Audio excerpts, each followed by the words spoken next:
भगवान हो या ना हो इससे मुझे कोई फर्क नहीं पड़ता। ये तो इंश्योरेंस वालों ने कहा कि भगवान ने तुम्हारी दुकान गिराई है या भगवान की वजह से मेरी दुकान गिरी, तो मैंने कहा ठीक है, भगवान मुझे उसके पैसे दे दे, केस खत्म।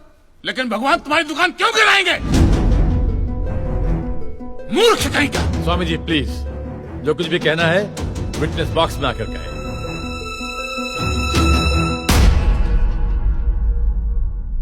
एतस्य पातिकीं क्षम्यताम्, एतस्य पातिकीं क्षम्यताम्। ईश्वर इसके पापों को क्षमा करे। भगवान तुम्हारी दुकान क्यों गिराएंगे? मैं भी तो वही कह रहा हूं, भगवान मेरी दुकान क्यों गिराएंगे? उनको तो बहुत और भी इंपॉर्टेंट काम होते होंगे। तो आप ये इंश्योरेंस वालों से कह के मेरे पैसे दिला दीजिए, बात खत्म हो जाती है। इंश्योरेंस कंपनी भी आपके पैसे क्यों दे? इंश्योरेंस के टर्म्स एंड कंडीशंस पर आपकी साइन है। Exhibit number 1 sir. बस तो मिलोट फिर मुझे भगवान को ही पकड़ना पड़ेगा। तो फिर बुलाइए वो राम जी, शिव जी, गणपति, जिससे भी आपकी पट्टी कीजिए, पड़गुम्बा तांडव बिंडो करके उठाइए। मूर्ख! मोक्ष की प्राप्ति होती है तभी भगवान मिलते हैं। तेरे जैसे तुच्छ मनुष्य के लिए भगवान धरती पर नहीं आएंगे। होंगे तो आएंगे ना महाराज। अरे क्या इतना लाखों का टर्नओवर है आपका और थोड़ा ही सेटलमेंट करना, कर दीजिए, मैं तो कैश डिस्काउंट भी दूंगा। सच। I object my lord. भगवान की सेवा कार्य को धंधा कह रहे मिस्टर कांजी, बिजनेस? हाँ, ये बिजनेस ही है मिलोड, बिल्कुल बिजनेस है ये। किसी भी धर्म स्थल पे जाइए तो सबसे पहले पार्किंग का पैसा दो, फिर वो छोटी लाइन, स्पेशल लाइन में खड़े रहने का पैसा, फिर फूल, चद्दर, कैंडल खरीदने का पैसा, और दान पेटी बिल्कुल मूर्ति के सामने ही रखते, जैसे सर झुका पैसा डालना पड़ता है। और ये लोग तो भगवान के प्रसाद के लड्डू का भी पैसा लेते हैं मिलोड। जिस तरह म्यूजियम में मोम का पुतला दिखाकर पैसे लिए जाते, बस मंदिर में पत्थर का पुतला दिखाकर पैसे ले लेते। और पुजारियों की तो सैलरी भी होती है, इनकी छोटी है, उनकी बड़ी है। और आपको तो इनकम टैक्स में भी बेनिफिट है कि नहीं है? तो फिर इसमें सेवा कहां से है? और मिलोड ये तो ऐसा धंधा है जिसमें कभी भी रिसेशन नहीं आता। नहीं, उल्टा रिसेशन में तो इन लोगों का धंधा डबल हो जाता है। हे भगवान, भाई भगवान, हो भगवान। रिलैक्स। चलो मान लीजिए कि ये लोग धंधा करते हैं, फिर भी आपको पैसा क्यों दे? इंश्योरेंस में आप प्रीमियम भरते, इसलिए आप इंश्योरेंस से पैसे मांग सकते, लेकिन मंदिर वाले आपको पैसा क्यों दे? क्योंकि मैंने इनके मंदिरों में भी प्रीमियम भरे हैं महाशय। What nonsense?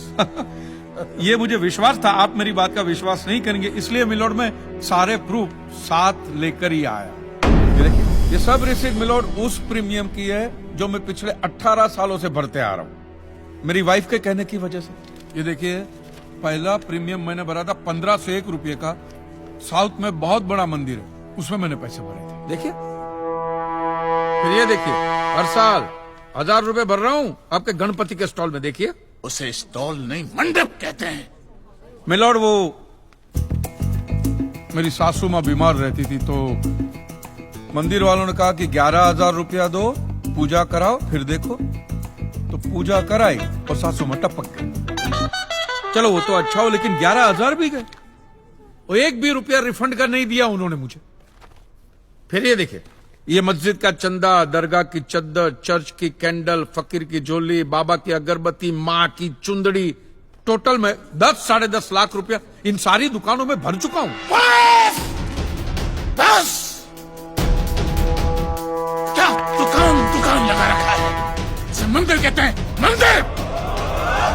और मंदिर में लोग अपने परिवार की शांति और समृद्धि के लिए अपनी इच्छा से पैसा देते हैं। तो मैंने भी मेरे परिवार की शांति और समृद्धि के लिए ही पैसे भरे थे महाराज, कोई गन्ना चूसने के लिए इन्वेस्ट नहीं किए थे। लेकिन आपके भगवान ने मेरी शांति उखाड़ के फेंक दी, क्योंकि भूकंप तो मिलोड सिर्फ भगवान ही ला सकते, इंसान के बस की तो बात है ही नहीं। तो मुझे बताइए, मेरा हक नहीं बनता भगवान से पैसे वसूलने का? मिस्टर कांत जी, आपका झगड़ा भगवान से है ना, तो डायरेक्ट भगवान से पैसे मांग लीजिए ना, मंदिरों के पास क्यों मांग रहे हैं? वकील साहब, आपके घर में बिजली या इलेक्ट्रिसिटी कौन सी कंपनी की आती है? रिलायंस की ना। तो घर में जब कभी भी बिजली का प्रॉब्लम होता है तो आप रिलायंस की ऑफिस में ही फोन करेंगे ना, सीधे अनिल अंबानी को तो नहीं बुलाएंगे ना। अनिल भाई आओ लाइट की, अनिल भाई आओ लाइट की।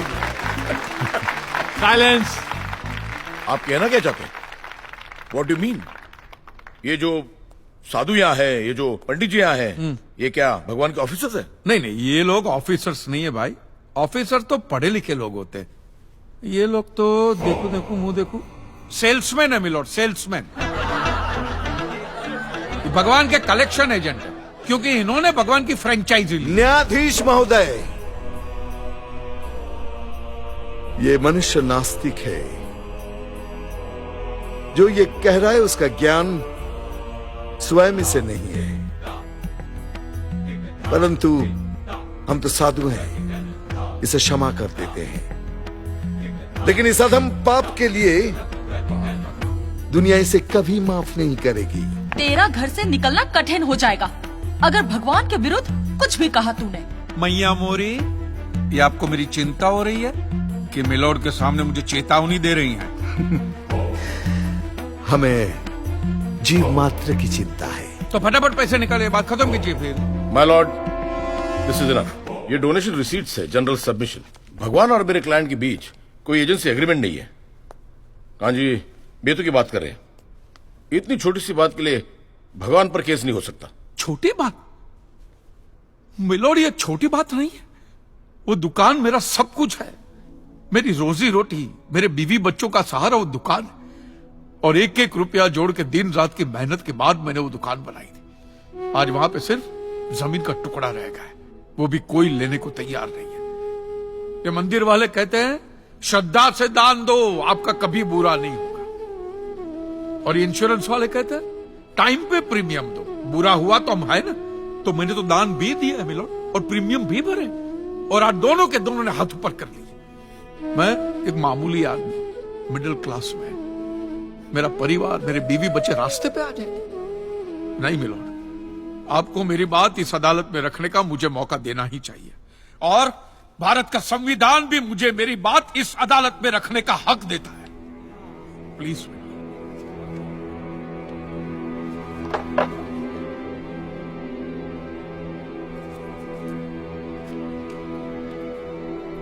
एक मिडिल क्लास बिजनेसमैन के लिए 1 करोड़ रुपए बहुत बड़ी रकम होती है, और खास तौर से सवाल जब उसके सर्वाइवल का हो। इसलिए यह अदालत कांजीलाल जी के मुकदमे को एक्सेप्ट करती है।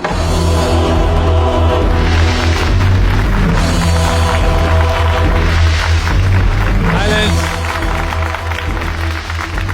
और सारे एविडेंस और आर्गुमेंट्स को अच्छी तरह एग्जामिन करने के बाद यह फैसला देगी कि मिस्टर कांजीलाल को इनके पैसे मिलेंगे या नहीं। अगर मिलेंगे तो कौन देगा, इंश्योरेंस कंपनी या फिर मंदिर। Court is adjourned for the day.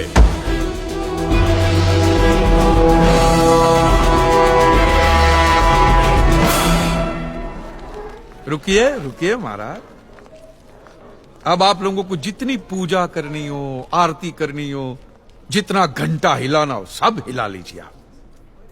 आपके भगवान ने मेरे अकेले की दुकान गिराई है ना, तो अब मैंने अकेले ने उसकी सारी दुकानों